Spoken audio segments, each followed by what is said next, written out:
Roh Kudus mengobatkan Petrus. Amin, saudara. Roh Kudus bisa mengobatkan kita. Amin. Ya, Roh Kudus bisa melengkapi kita dengan kuasa dari mati. Ya, amin. Dia bekerja Roh Kudus, saudaraku. Sebenarnya tanpa Roh Kudus kita tidak bisa mengerjakan pekerjaan Tuhan.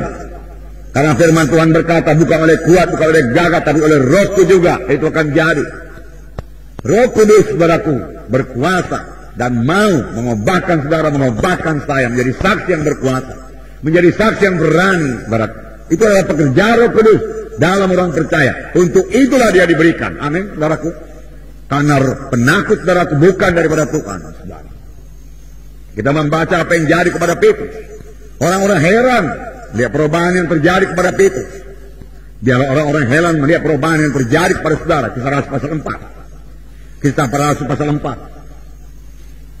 Saudaraku, saya membacakan ayat 13. Ketika sidang itu melihat keberanian Petrus dan Yohanes dan mengetahui bahwa keduanya orang biasa yang tidak terpelajar, heranlah mereka, dan mereka mengenal keduanya sebagai pengikut Yesus. Ketika mereka itu melihat, apa yang mereka lihat, saudaraku? Apa? Keberanian. Katakan, keberanian. Keberanian. Saya mau menjadi orang yang berani. Berani menyaksikan Injil Tuhan. Tidak malu. Tidak takut. Menyaksikan Tuhan Yesus. Haleluya Tuhan. Amin. Haleluya. Tidak takut, tidak malu. Mereka melihat keberanian Petrus dan Yohanes dan mengetahui bahwa keduanya orang biasa yang tidak terpelajar. Tetapi mereka memiliki urapan Tuhan. Mereka memiliki Roh Kudus dalam mereka. Dan Roh Kudus itu membuat mereka berani. Urapan Tuhan, Roh itu tidak bisa digantikan dengan titel apapun juga. Haleluya. Titel tidak bisa mengambil tempat urapan. Urapan tidak sama dengan titel. Luar biasa urapan Tuhan. Ya. Heranlah mereka. Haleluya. Biar dunia heran melihat saudara. Biar dunia heran melihat perubahan yang ajaib bagi saudara. Heran mereka. Kenapa bisa begini? Dari dulu-dulu dia tidak pernah bisa begini. Bahkan saudaraku, banyak orang-orang yang gagap, saudaraku, dua bahkan Tuhan jadi lancar berbicara. Misalnya saudaraku orang Robert, saudaraku. Ya, Tuhan berkata dia jadi hamba Tuhan. Rupanya dia itu orangnya, saudaraku, orang gagap. Tidak bisa bicara, saudaraku, dengan lancar. Tetapi kemudian Roh Kudus mengobatkan dia. Tidak ada yang mustahil dalam Tuhan. Ya, jangan katakan saya tidak bisa, jangan katakan tidak mungkin. Jangan katakan, saudaraku. Bersandar pada Roh Tuhan. Mohon pertolongan Roh Tuhan. Dia akan mengobatkan kita. Haleluya. Haleluya. Nah, ayat 13. Kemudian ayat 18 saya bacakan kedua. Saya bacakan saudaraku kisah 4 juga. Dan setelah keduanya disuruh masuk, mereka diperintahkan. Dan sama sekali jangan berbicara atau mengajar lagi dalam nama Yesus. Tetapi Petrus dan Yohanes menjawab mereka, silahkan kamu putuskan sendiri manakah yang benar di hadapan Allah. Taat kepada kamu atau taat kepada Allah. Sebab tidak mungkin bagi kami untuk tidak berkata-kata tentang apa yang telah kami lihat dan yang telah kami dengar. Haleluya. Tidak mungkin untuk tidak bersaksi. Tidak mungkin, saudaraku, untuk saudaraku memendam, saudaraku, ya, kasih Tuhan yang menyala-nyala dalam kita, saudaraku.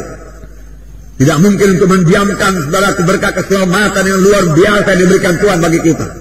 Kita harus bicara. Paulus berkata, wahai bagiku kalau aku tidak bicara.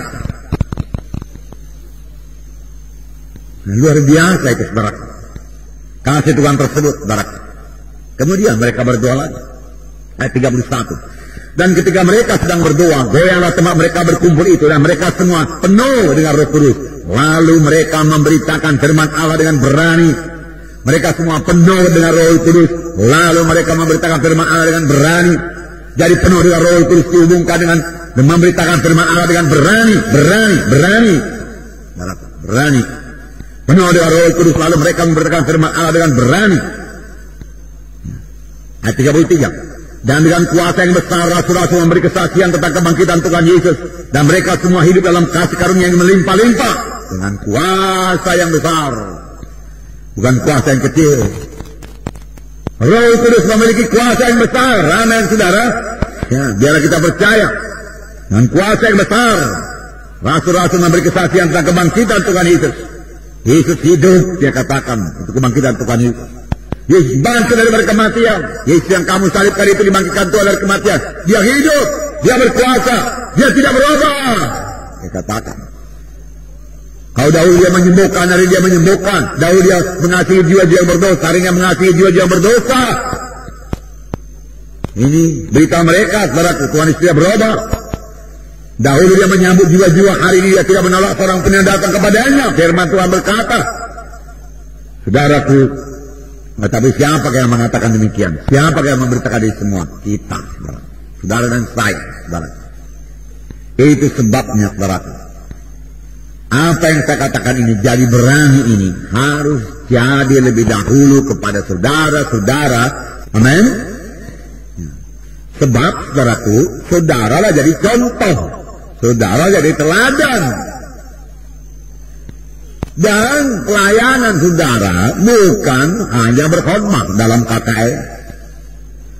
Pelayanan saudara menjadikan murid. Amin. Menjadikan murid. Kalau menjadikan murid, cara untuk menjadikan murid yang paling berhasil adalah cara Tuhan Yesus mengajar murid-muridnya. Yaitu dengan mengajari murid-murid dan dengan memberikan teladan. Jadi Tuhan Yesus sudah mengalami lebih dahulu apa yang dia ceritakan. Dia bukan cerita saja, saudara. Ambil dari buku sana, ambil dari buku sini. Bukan, saudara. Tapi dia telah mengalami lebih dahulu, lalu dia sampaikan, saudara, ya, kepada murid-muridnya. Dan murid-muridnya berhasil jadi murid Tuhan, saudara. Tuhan menyuruh kita menjadikan murid, bukan hanya menginjil saja, saudara. Setelah mereka diinjil, selamat dalam altar Paul, saudara perlu memuridkan mereka. Untuk menjadi murid, saudaraku, muridkan mereka. Amin.